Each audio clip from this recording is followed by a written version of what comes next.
Eto na nga mga chong, marami tayong PBA updates. Ang top priority ng Barangay Ginebra ngayong conference.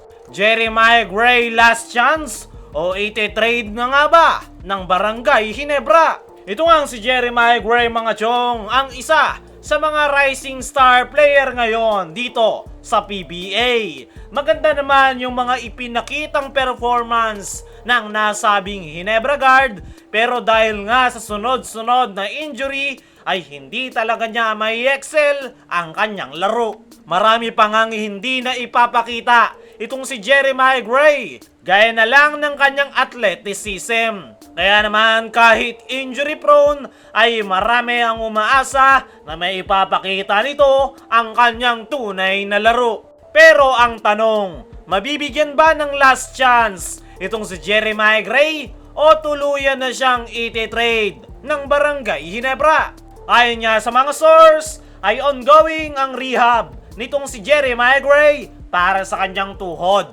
Pero gaya nga ng sabi natin sa nakaraan nating video na 50-50 ngayon ang Barangay Ginebra para sa nasabing player. Kung Ginebra management ang tatanungin ay gusto na daw nila itong i-trade habang mataas pa ang trade value. Pagdating naman sa Ginebra coaching staff, lalong-lalo na kay Coach Tim, ay gusto pa nga nila itong bigyan ng pagkakataon na ipakita ang kanyang tunay na laro. Naniniwala nga si Coach Tim na malaki ang potensyal nitong si Jeremiah Gray. Kaya kahit injury ay kinuha pa rin nila ito noon para sa trade. At willing na si Coach Tim na maghintay sa pagbabalik ng nasabing gwardya sa kanyang koponan. Ayon naman sa latest interview dito kay Jeremiah Gray ay successful nga daw ang kanyang surgery last August at okay na nga daw ang kanyang pagre-rehab. Ayon pa nga rin sa ating mga trusted source ay nitong mga nakaraan ay sumasabay na si Jeremiah Gray sa team practice at drills ng kanyang koponan.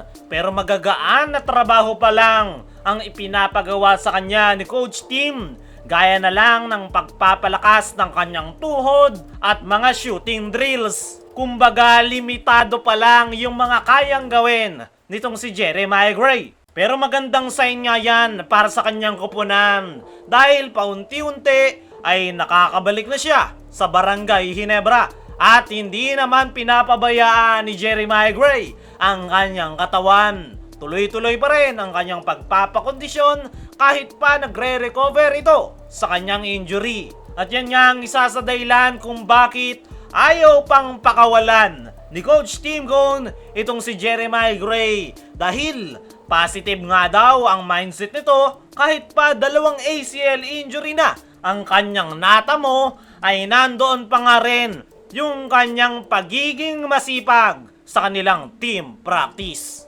Nandoon pa rin ang gutom nito na makabalik sa paglalaro at ang mindset nga na yan ang gustong gusto ni Coach Tim Cone para sa isang player.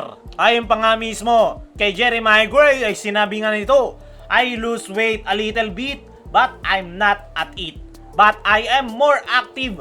I can move around and run around. I'm back with the team. So I am working that for sure and hopefully get healthy and come back as soon as possible.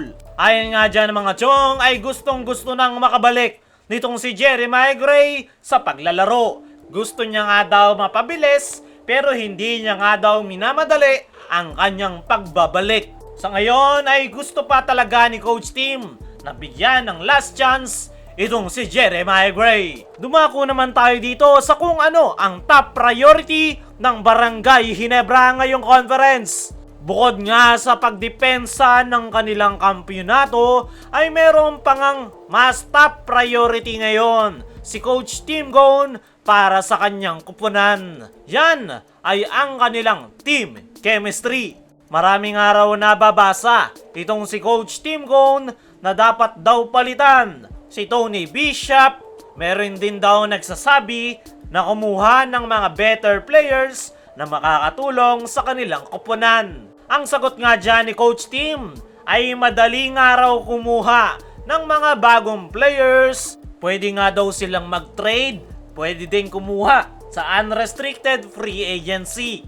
Pero ang pinaka magiging problema nga daw nila ay ang chemistry. Lalo na't nasa kalagitnaan na nga daw sila ng Commissioner's Cup. At kung magpapalit pa daw sila ng imports o magdadagdag ng mga bagong players, ay mahihirapan na silang makapag-adjust. Kaya naman, as much as possible, ay kinakailangan nga daw nilang mag-stick sa kung ano ang meron sila ngayon sa kanyang kupunan. Dahil team chemistry nga daw ang kanilang pinakakinakailangan ngayong conference para madepensahan ang kanilang kampyonato. Para sa akin mga chong ay naniniwala ako na ang lineup ngayon ng Barangay Ginebra ang masasabi nating solido dahil halos lahat ng position ay mayroong masasandalan si Coach Tim Cone. Ang pinakakailangan na lang talaga nila ay makabuo ng solid team chemistry. At kung magagawa nga nila yan, ay mas nakakatakot na Barangay Ginebra ang ating makikita at mas madali nga nilang madidepensahan ang kanilang kampyonato at mas makakakuha pa ng more championships ng magkakasama.